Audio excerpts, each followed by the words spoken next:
A few years ago, I went on a trip to Las Vegas, and during my time there, I met a man named Earl. Now, Earl tipped everybody. He tipped bus drivers and bellhops and bartenders, and he tipped them generously. I, on the other hand, tended to tip conservatively. Over dinner one evening, Earl and I talked about why he tipped so generously, and Earl explained to me that he just preferred to live like a rich man, even though Earl was not a rich man. Since meeting Earl, though, I was impacted by his life and I become a more generous tipper. But the more I think about it, the more I think that Earl lives a lot like God. Both Earl and God live out of a perspective of abundance rather than a perspective of need. Earl and God both tip when tipping is not necessary.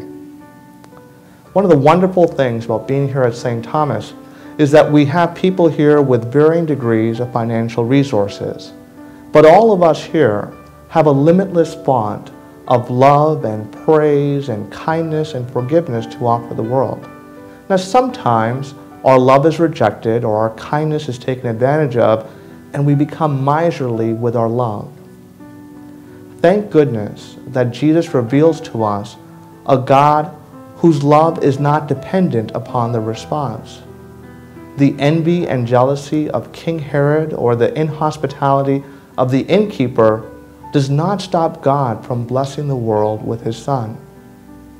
It's an opportunity for each of us to think about how would our families and how would our lives be different if we were extravagant with our love, generous with our praise, and opulent with our forgiveness of other people, and perhaps even more importantly, the forgiveness of ourselves.